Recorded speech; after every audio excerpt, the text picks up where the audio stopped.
Ancient Enemy is an RPG-themed solitaire game. I got it for free during a GOG giveaway. I thought its description was interesting, and I decided to give it a try. Gameplay. At the end of every zone, there's a boss battle with the 11th being the big bad, but normal monster battles aren't that different from boss battles. It's not necessary to do every single point. On any zone's map, you can just beeline your way to the exit. Doing every spot doesn't yield much. When a point's completed, then the player's performance is rated, and it's possible to find some items buried under cards, wild cards, or abilities. Story-wise, you can get a throwaway line, which doesn't add much to the experience or matter overall. The gameplay is simple. You have a set amount of cards in your hand. You can remove a card on the board, which is either one number above or below your current visible card. Unless you're at a combat point or a gate obstacle requires a certain number of suit cards clicked, then the card's colors don't even matter. Wild cards are green and can be used with any card on the board. Sometimes there are cards which give you defense boosts or hurt the enemy, and those can just be used whenever. Obstacles like those gates are minimal. There are locks which need keys, and totems which basically need keys too but then explode and destroy the cards around them. Combat adds complexity. In combat, that's when color matters. Colors are tied to your actions, and you can only take one action each turn. Defending's blue, physical attack's yellow, and magical attack is orange. To become charged up and ready to use, each action requires that a set amount of its suit color has been clicked. Going past that bare minimum requirement on a card is beneficial because the longer the combo, the more effective the action. Some items also deal combo-dependent damage on top of their usual damage. Items can be used at any time, but using one will consume your action. You're only given one type of yellow physical attack, your daggers, but you can select what magical and defensive actions to equip. However, you can only equip one of each before a fight. You also have items and abilities to help you too. The only items in this game are consumables. You're allowed to equip 3 consumable items per fight, but then your inventory is locked during the fight. Consumables can either heal you, buff you, or harm the enemy. Meanwhile, items are a limited resource. You can never buy items during this game. There's no merchant here. Whatever you find, or loot, is all you get. There are 2 types of abilities, passive and active. Both give you various edges in combat, and each one does something different. Passive abilities run just fine in the background continuously, and you don't have to do anything. But when an active ability is used, it can't be used again unless you have a recharge abilities potion or find a dark purple card, which randomly refreshes in an active ability. Knowing what to equip when is easy, because before every single fight you can see any stats at the click of a button, which makes it easy to know what ought to be used against them and what shouldn't be. There's also a skill tree, which can be progressed down as the player levels up, but it's also very basic. It grants boons such as making healing potions more effective or adding on a point of damage to an attack type. The story.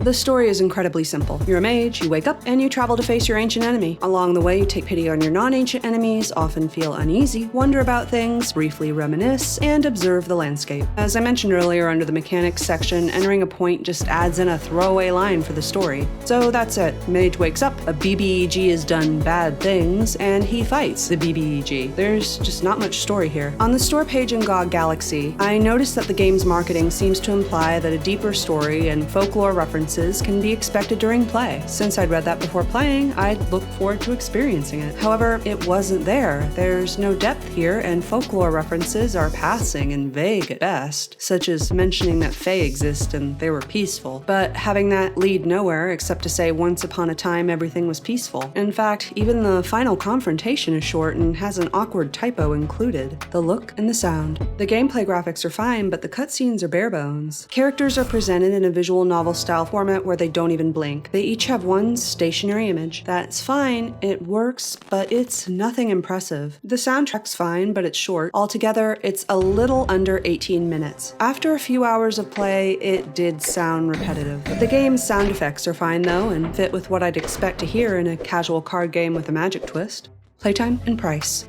I played on Nightmare mode because I expected low complexity, given the game's core solitaire-like mechanic. I wanted it to provide me with the most challenging gameplay it could. It took me about 10 hours to beat it on the hardest mode, but that's also because I was just chillin' and doing every point. If I'd tried to rush it, then it would have gone even faster. On less difficult modes, it likely would have been even quicker than that. Given that short amount of playtime, I'm surprised that the game's normal price point isn't a little lower. $15 seems a bit high. I get that this is an indie game, and I'm all for supporting indie devs. However, for a casual RPG released in 2020, this game is incredibly short and basic, and I think it has little to offer for $15 compared to other games on the market. I've seen many indie creations with much greater depth, more obvious passion, and they're cheaper. That being the case, this is why I was surprised at a $15 price point. When it goes on sale, then it's $3.74, which I think is far more reasonable in comparison to the pricing of other indies on the market. Final thoughts. I think that if a game like Bejeweled had some visual novel elements, then that wouldn't make it much of an RPG either. I think that this game is in that kind of boat. I didn't expect a ton here, I want to be clear on that, but I did expect for the main character and his world to get at least a little heart beneath the skin. Even something small, like finding some items for a magical ritual and learning more about the main character's training for such a moment, would have at least been something. Plus, I imagine that such things would have helped lay the foundation for introducing folklore elements, which, as I said, was a reason that I was interested in playing this. For example, Eye of Newt refers to mustard seed. A lot of witchcraft terminology was only fancy pants language for plants. Seeing him gather plants would have added a realistic folklore element that also fit with the mage's vague references to how vibrant the land used to be. The seeds could have even been found near those stones of power, which occasionally got commented on. If the stones protected plant seeds, then that could have led to them being more than a passing reference to henges and a reverence for nature. Such a thing would have underlined that these stones helped life to thrive and added a discovery mechanic to the game at the same time. Things like that would have been much more interesting and RPG aligned than just finding yet another generic potion by digging under cards. My specific examples didn't need to be included, but I would have liked to see some sort of additional content. These points were supposedly special after all, yet they had nothing special to find in them, little was said, and so they didn't actually feel special. As a result, going out of my way to explore the points felt pointless. It has so little detail for both its story and characters that I almost didn't even rate it on either thing because it has so little of both. However, it being an RPG is supposed to be a draw. Role-playing's supposed to be a part of it, so I decided to rate it on role-playing factors after all, since those are supposed to be appealing factors for this game. Plus, the PC's dialogue leads to odd disappointment because it indicates that a tale might be revealed, and yet these vague short references are all that occurs. They lead nowhere. There's no follow-up, no depth. Even at the game's end, there's just a few brief comments and a BBEG fight. Awkward mistakes also stood out more due to how little content there was. All of that said, it's a simple solitaire-style game which doesn't have any risque content, so I think it'd be fine as a gift for younger kids or for any individuals who just really love that style of mechanic. But personally, and obviously, I didn't like this game or find it to be very fun. Even though I think solitaire-style mechanics are okay, and I could see some people liking this game, I thought that there just wasn't much in it. It was very bare bones, and not in a way where anything stood out as particularly likable.